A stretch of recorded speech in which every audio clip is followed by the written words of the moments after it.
Assalamu alaikum, brothers and sisters. Welcome to the 𝗙𝗢𝗣𝗡𝗦 channel. Don't forget to subscribe, share our content on whatever social media forums that you utilize, whether that be on Twitter, Facebook, or Instagram. Now, this is a continuation of our series dealing with the videos which were put together by Brother Haji. Brother Haji is quite anxious that we don't try to duck or avoid the plethora of videos that he's presented, and he seems to be almost confident and cocky that we will do that. Just to settle him in on this point, we assure you, we've said it before, that Brother Haji, that's not our intention. Our intention is to address each of your videos.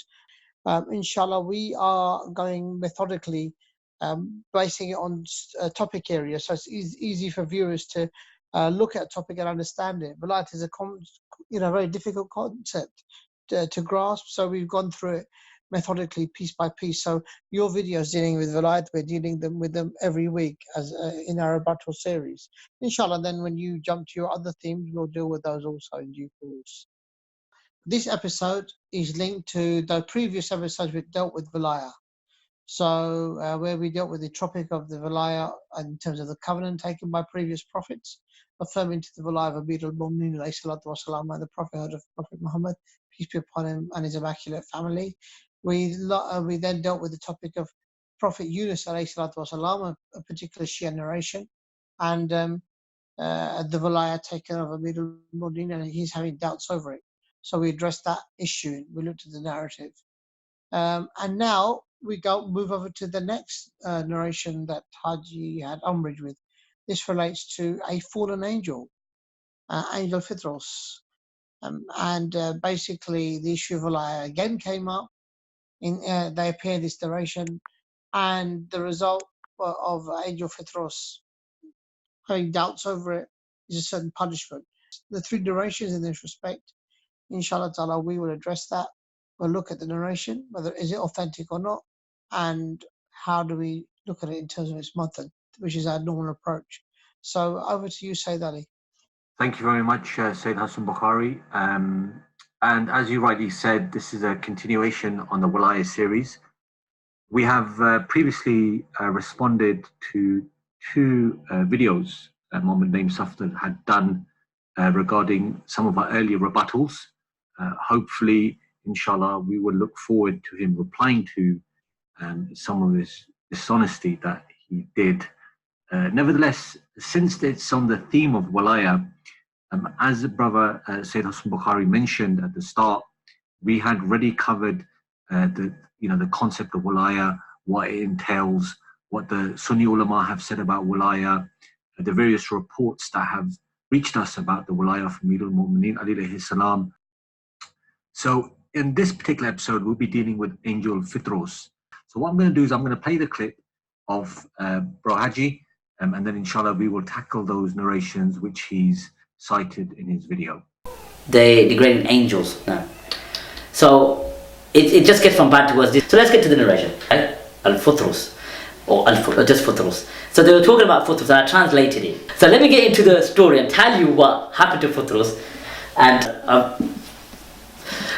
plenty of narrations in here to quote, so rest assured we are gonna give you some entertainment and some education at the same time. So here it is. Let me read it to you.